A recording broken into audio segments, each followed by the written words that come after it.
একজনকে অনুসরণ করো, কসম খোদার তুমিও পচা যাবে, তোমাকে ওই মেডেল দেওয়া হবে যে মেডেল সাহাবায়ে কেরামকে দেওয়া হয়েছে। ওনাদের কোরবানি, ওনারা কোরবানি দিছেন, শুধু কোরবানি। হয়তো ওলামা মানবে না মনে হয় আমার কথা, কিন্তু তারিখে কদিমে চীনের ভিতরে আছে, চীনের কদিম তারিখের ভিতরে আছে।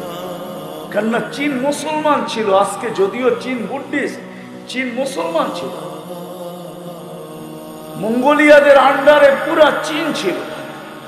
হ্যাঁ হ্যাঁ, আপনি ইতিহাস পড়া দেখেন, চীনের তারিখের ভিতরে আছে। আবু ওয়াক্কাস রাদিয়াল্লাহু তাআলা আনহুর যে মসজিদ, ওই মসজিদের নাম হলো মসজিদ মুশতাক ইলার রাসূল। নেম প্লেট লাগানো আছে পুরান, যায়া দেখে আসতে পারে। ওই মসজিদ যে রসুলের জন্য পাগল, কারণ কি জানেন? চীনা তারিখে পেয়েছে এবং চীনের আলেমরা এটাকে সত্যায়িত করছেন। এখন তো করোনার কারণে আমাদের দেশে আসে না, নিলে ইস্তেমার সময় খুব আসতেন। ওদের থেকে পাইছি। আবু ওয়াক্কাস রাদিয়াল্লাহু তাআলা আনহু যখন ফিরত গেছিলেন মদিনা মুনাব্বারা, আল্লাহর রাসূল দুনিয়ার থেকে চলে যাওয়ার পরে, শুধু উনি যে ঢুকছেন আর ঘুমায়া গেছেন ক্লান্ত হইয়া, স্বপ্নে নাকি উনি দেখছেন আল্লাহর রাসূল বসে, মা বাসতুকা লিতারজা, আবু ওয়াক্কাস তোমাকে ফিরার জন্য পাঠাই না, তুমি ফিরলে কেন? আবার উঠাইছে, মসজিদ বানাইছেন, আর লেখছেন মসজিদ মুশতাক ইলার রাসূল। ওই মসজিদ যে আল্লাহ রসুলের জন্য পাগল। দুনিয়ার মানচিত্র ওই সময় তো প্লেন ছিল না, জাদিদ টেকনোলজি ওই সময় ছিল না, নতুন টেকনোলজি ছিল না। দুনিয়া গড়েন, সাহাবাদের কবর দেখলে আপনার চোখের পানি চলে আসবে। উসমান ইবনে আফফান রাদিয়াল্লাহু তাআলা আনহুর ছেলে মুহাম্মদ, আমি তাকে কমরু আইল্যান্ডে রেখে আসছি, সমুদ্রের পাড়ে তার কবর। আমি ফজর পড়া কবরে ঢুকছি, দেওয়ালের উপর দিয়া টপকায়া, দরজা খোলা ছিল না, মন বেকুল ছিল। আসছি, আবার কবে আসবো, জীবনে নাও আসা হইতে পারে। এলাকার লোকজন ছিল, বলছে আমরা ঢুকলে অসুবিধা আছে, তুমি পরদেশী, ঢুকলে কেউ কিছু বলবে না। আমি বলছি আমার মন চায় আমি একটু ঢুকি। দীর্ঘ সময় এখানে আমি দেখি, 13.5 বছরের ছেলে মুহাম্মদ ইবনে উসমান ইবনে আফফান, উসমান রাদিয়াল্লাহু তাআলা আনহুর ছেলে। বাদশাহ যখন মদিনা মুনাব্বারা যায়, তখন আল্লাহ রসুল দুনিয়াতে ছিলেন না, আবু বকর ওমর দুইজনেই ছিলেন না, উসমান রাদিয়াল্লাহু তাআলা আনহু ছিলেন। মুসলমান হয়েছে, বলছে আমার দেশের মানুষকে মুসলমান বানাইতে হবে, কিন্তু নবীর আহাল না দিলে আমি ওই লোক নিব না। উসমান কার মেয়ের ছেলেকে উঠায়া দিতেন, নিজের কলিজার টুকরা মুহাম্মদ ইবনে উসমানকে উঠায়া দিতেন। 6 মাস পরে এখানে মারা গেছে, পুরা জাজিরা মুসলমান হয়েছে। কবর এখনো সমুদ্রের পাড়ে রাখা আছে, বৎসরে একবার 12 সাগরের পানি উপরে ওঠে, আর কবরের সাথে বাড়ি খায়, আর বৎসরে দ্বিতীয়বার ওঠে না। আমি জিজ্ঞাসা করছি এমন কেন হয়, তো বলছে বলতে পারবো না। যখন 7টা-8টা বেজে গেছে, লোকজন ভিড় জমে গেছে, তো আমি জিজ্ঞাসা করছি কেন এরকম হয়, তো বলতে পারবো না। আমি বলছি দেখো, কিতাবের কথা না, আমার বিবেক বলে 12 সাগর হয়তো মদিনা মুনাব্বারায় যায় রওজায়ে আতহারে চুমা খাওয়া সম্ভব হবে না। সে মনে হয় আল্লাহর কাছে অনুমতি চায় যে আমি তো মদিনা মুনাব্বারায় যায় রওজায়ে আতহারে চুমা খাইতে পারবো না, আমার এইখানে যে শুয়ে আছে তার নামও মুহাম্মদ, তার সম্পর্ক আহলে বাইতের সাথে, জিন্নুরাইনের সাথে, উসমান ইবনে আফফানের সাথে, আমাকে বৎসরে একবার হইলো অনুমতি দেন, আমি এই কবরে চুমা দিয়া ওই কবরের স্বাদ মিটাইতে চাই। আপনি বলবেন যদি এটা আপনি কি করে বুঝলেন, তাইলে আমি বলতে চাই যদি এটা সত্য হইতে পারে, আল্লাহ রসুল ঘুমানো, জাবের রাদিয়াল্লাহু তাআলা আনহু পাহারা দিতেছেন, ঘুমের থেকে যখন উঠছেন তো বলতেছি ইয়া রাসূলুল্লাহ জাদু দেখলাম। কই কিসের জাদু? কই যে দূরের গাছটা, এটা মানুষের মতো হাঁটতে হাঁটতে আসলো, আপনার মাথার কাছে দীর্ঘক্ষণ দাঁড়াইলো, আবার চলে যায় নিজের জায়গায় লেগে গেল। আল্লাহ রসুল মুস্কি মুস্কি হাসতেছেন আর বলতেছেন জাবের, ও আমাকে দূর থেকে দেখতে ছিল কিন্তু মন ভরতে ছিল। আল্লাহর কাছে অনুমতি চাইছে, আল্লাহ একটু কাছে, মাথার কাছে দাঁড়ায় দেখতে দেন না, আপনার হাবিব এত কাছে আসলো, দূরের থেকে দেখা মন ভরে না, একটু অনুমতি দেন না, মাথার কাছে দাঁড়ায় দেখি। তো আল্লাহ অনুমতি দিছে, তার দোয়াকে আল্লাহ কবুল করছেন। হায় হায়, কেমনে বুঝাও। কেমনে বুঝাবো? আজ তো যুবক নবীর স্টাইলে চুল কাটতে চায় না, নিজেকে মোহাম্মদী বলে মোহাব্বতের প্রকাশ করে পায়ে হাত রাখি আসেন। তার শেষ আমার সাহাবাদের কুরবানি বইলা শেষ করা যাবে না। আল্লাহ ওনাদেরকে জাযায়ে খায়ের দেয়। ওনারা আমাদের দুয়ারে এই জন্যই আসছেন, ওনারা জানতেন যে নবীজি বইলা গেছে উম্মতকে সম্বোধন করছেন, কিন্তু উম্মত সবাই মক্কা মদিনা যাওয়া সম্ভব না। তো আল্লাহ রসুলই বলছে উম্মত যখন সম্ভব না, তাহলে ফালিউবাল্লিগু শাহিদুল গায়েব, তোমরা সারা দুনিয়ায় ছড়ায় যাও, উম্মতের দুয়ারে দুয়ারে চলে যাও, তোমাদের আদর্শে আদর্শবান হবে, তোমাদেরকে মডেল বানায় চলবে। তো উম্মত আমার বুকের উম্মত আমার বুকে আইসা লাগবে। আজকে উম্মত ওই সাহাবা চিনে না, ওই নবীর আদর্শ চিনে না।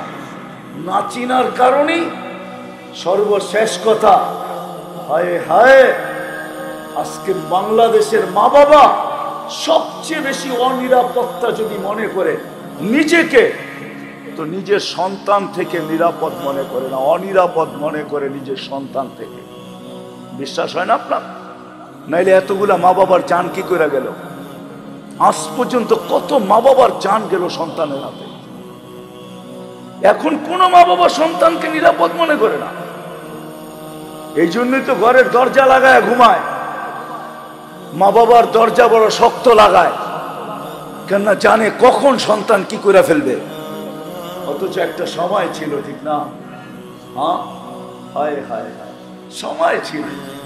শাফি রহমতুল্লাহ আলাইহির মতো মানুষ রাত্রে মার পাটি পাটি বা ঘুম পড়াইতেন, তেল লাগায় লাগায় ঘুম পড়াইতেন। মা বৃদ্ধা ছিল, বাবা ছিল না। বৃদ্ধ মানুষের ঘুমই কম হয়। সারা দিন পরিশ্রম করার পরে 24 ঘন্টায় এক কোরআন খতম করার পরে, হাজার হাজার ছাত্রকে পড়ানোর পরে, হাজার হাজার মাসলা ইস্তেমবাদ করার পরে মার পায়ে তেল মালিশ করতেন আর টিপা টিপা ঘুম পড়াইতেন। মাঝে মাঝে তালুতে চুমা দিতেন, মা কাইপা উঠতো। তো শাফি রহমতুল্লাহ হাসতেন আর বলতেন, তোমার পায়ের তালুতে না, আমি জান্নাতে চুমা দিয়া স্বাদ নিতেছি। একটা দিন ছিল, শুধু শাফি রহমতুল্লাহ না, হাজারো লোক ছিল, হাজারো। এখনো আছে কিছু লোক এরকম নাই। করুণা আমাদেরকে দেখাইছেন। করুণা এমনও লোক ছিল যে সন্তান মা বাবার চেহারা পর্যন্ত দেখে নাই, ঠিক না? কবর তো দূরের কথা, কাফন তো দূরের কথা, জানাজা তো দূরের কথা। আবার এমনও আছে নেটে ছেলে গোসল করাইছে, কাফন পড়াইছে, জানাজা পড়াইছে, নিজের হাতে কবরে রাখছে। দুনিয়া বলছে করুণা, তোর করুণা, বাপ বড়, করুণা বড় না। মরা যাবি, তোর মরা যাওয়া, আমি বড় না, বাপ বড়। নিজের হাতে কবরে রেখা, চোখের পানি জড়ায় উপরে তাকায় বলছে, চোখের পানি দিয়ে রাইখা গেলাম বাবাকে, দেখা রাইখো। কিন্তু এই দৃশ্য আছে সাহাবাদের আদর্শ। আসেন আমরাও শিখি, চর্চা করি। শানে সাহাবা শুধু এইখানে হইলে সারা বাংলাদেশের জন্য পোষাবে না।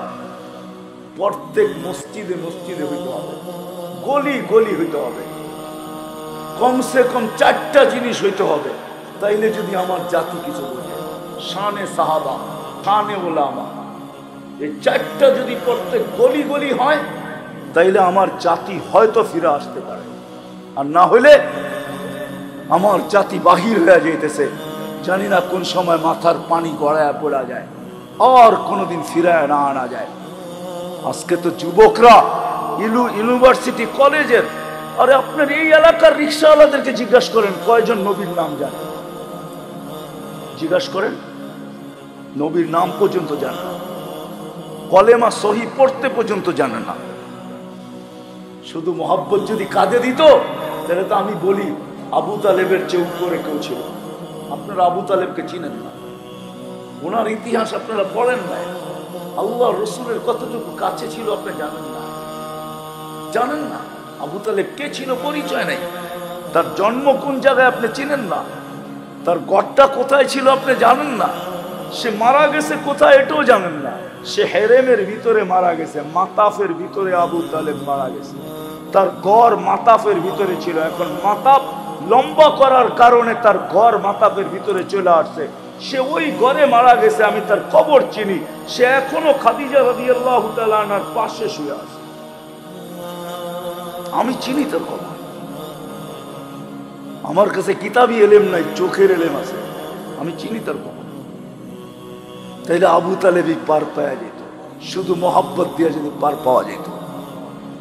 আবু তালেবের চেয়ে বেশি মহব্বত আপনার ভিতরে, যে 5 বছর সবে আবু তালেবের ভিতরে অবরুদ্ধ জীবন কাটাইছেন। আরব ভূখণ্ডে এরকম মানুষ জন্ম নেয় নাই যে আবু তালেবকে অবরুদ্ধ করে। চ্যালেঞ্জ আমার, ইতিহাস পড়া বলে না, শুধু ভাতিজার জন্য মুহাম্মদুর রাসূলুল্লাহ সাল্লাল্লাহু আলাইহি ওয়াসাল্লামের ভালোবাসা। নাইলে আল্লাহ রাসূল চিৎকার দিতেন না। সকালে দাফন, যে রসুলের হাতের ছোঁয়া লাগলে ভাগ্য খোলে, নিজের হাতে চাচাকে কবরে রাখছেন, নিজের হাতে, আর চিৎকার দিয়া বলছে আম্মি আম্মি মা তারাক্তালি সাবিলা, চাচা কোনো রাস্তাই আমার জন্য রাখলেন না। বললাম কলেমা পড়েন, পড়লেন না। বললাম ঠোঁট হেলান, হেলাইলেন না। বললাম চুপ থাকেন, তাও থাকলেন না। মরার সময় চিৎকার দিয়া বললেন আলা মিল্লাতি আব্দুল মুত্তালিব।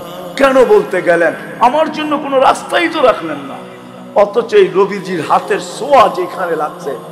আনাস ইবনে মালিক বলেন আল্লাহর রাসূল দস্তরখানে খাইছেন, আর ওই দস্তরখানি হাত মুছছেন। ওই দিন থেকে আমার বন্ধুরা আসছে, আমি দস্তরখান বিছাইছি, ময়লা ছিল, তাদের সামনে উঠাইছি, চুলার ভিতরে ঢেলা দিছি। চুলা অনেকক্ষণ পরে ময়লাগুলাকে খায়া ফেলছে। আমি দস্তরখান বাহির করে নিয়ে আসা ঝাড়া দিছি, ছাইগুলা পড়া গেছে। আগুন একটা সুতা পুড়াইতে পারে নাই। বন্ধুরা জিজ্ঞাসা করছে আনাস কি দেখাইলা? বলছে কিচ্ছু না, এটা তো আমার মাহবুবের হাতের ছোঁয়া। যেই রসুলের হাতের ছোঁয়া পাইলে আগুন জ্বালাইতে পারে না। উঠান রেওয়ায়াত দেখেন, এখন তো আরেকটা বললে আরো বেশি কাইপা যাবেন, ঠিক না? উম্মে আয়মান মুস্তাদরেক হাকিমের রেওয়ায়াত, সহি রেওয়ায়াত, উম্মে আয়মান রাত্রে ভুলে আল্লাহ রসুলের পেশাব পান করে ফেলছে। ভুলে উম্মে আয়মান আল্লাহ রসুলের কৃতদাসী ছিল। সকালে আল্লাহ রসুল বলছে উম্মে আয়মান পাত্রে কিছু রাখা আছে, বাহিরে নিক্ষেপ করে আসো। তো বলছে ইয়া রসুল আল্লাহ, ওটা তো রাত্রে নিক্ষেপ করছি। আরে কোথায় করছিস? গরমের দিন ছিল, পিপাসার তাড়নায় ঘুমের থেকে উঠা গেছি, সামনে দেখতেছি পেয়ালা ভরা, নাক লাগায় দেখছি সুঘ্রাণ, পান করে ফেলছি। বলছে মৌত পর্যন্ত তোর আর খিদা লাগবে না, উঠান। অথচ আবু তালেবকে নিজের হাতে কবরে রাখবে, কোনো কাজে না। আসেন, শুধু মহব্বত করলে হবে না। আসেন, সাহাবা চিনি, সহজ করে দিছেন। নিজের কথাও বলেন নাই, নিজের কথা বলেন নাই। আল্লাহ বলছে বন্ধুকে মানো, হেদায়েত পাবে, কিন্তু বন্ধু বলেন নাই। বন্ধু বলছেন বিআইহিম ইক্তাদাইতুম ইহতাদাইতুম। মালিক বলতেছে আমার কথা, আমি বলতেছি আমার ফটোকপি সাহাবাদের কথা। সাহাবাদেরকে মানো, শিখবেন তো ইনশাআল্লাহ, পাক্কা ওয়াদা। সাহাবা ব্যতীত মুহাম্মদুর রাসূলুল্লাহ চিনার কোনো সুযোগ নাই। মুহাম্মদুর রাসূলুল্লাহ ব্যতীত আল্লাহ চিনার কোনো সুযোগ নাই। সত্য এটাই। সময় নিয়ে আসা দরকার ছিল। আজকে আমাদের সমাজে এটার কমই আছে, যে 4টা আমি দেখাইলাম। ওয়াজ তো খুব হয়, তাফসীর তো খুব হয়, কিন্তু শানে রিসালাত খুব কম হয়, শানে সাহাবা খুব কম হয়। সম্মেলন তো খুব হয়, কিন্তু শানে সাহাবা খুব কম হয়, শানে উলামা খুব কম হয়। এই জন্যই আমার জাতি চিনে না উলামা কি জিনিস। আমার জাতি যদি মানতেও না পারতো, তা আমার বিশ্বাস জানার পরে আঙ্গুল কোনোদিন উঠাইত না, উলামাদের উপরে আঙ্গুল উঠাইতো না। যদি সে জানতো, সে জানে এই আঙ্গুল কেউ ছবি না তুললেও কেরামান কাতিবিন তুলা নিছেন। কিয়ামতের দিন আল্লাহ প্রজেক্টর লাগাবে, এই আঙ্গুল বারবার ওইখানে উঠবে, বারবার প্রদর্শন হবে এই আঙ্গুল। ওলামা যেই সময় সুপারিশের দাঁড়গড়ায় দাঁড়াবে, আল্লাহ বলবে ওলামা সুফাহা, ওলামারা সুপারিশ করবে, ওই দিন আঙ্গুল দেখবে আর আপনার পক্ষে ওলামাদের সুপারিশ যাবে না না না না। ওই দিন আসবে, বুঝবেন আঙ্গুল উঠানের মাসুল জরিমানা আপনাকে কতটুকু দিতে হবে। আল্লাহ আমাদেরকে কথাগুলোর উপরে আমল করার তৌফিক দান করেন। আবার কখনো যদি সময় মতো আসা হয় তাইলে শোনাবো। আসলে এটার চর্চা খুব হওয়া উচিত। সাহাবাদের কথা, রাসূলুল্লাহ সাল্লাল্লাহু আলাইহি ওয়াসাল্লামের কথা, আল্লাহর কথা, এটাই হওয়া এখন উচিত, এটাই হওয়া উচিত। আল্লাহ আমাদেরকে আমল করার তৌফিক দান করেন। ওমা আলাইনা ইল্লাল বালাগ।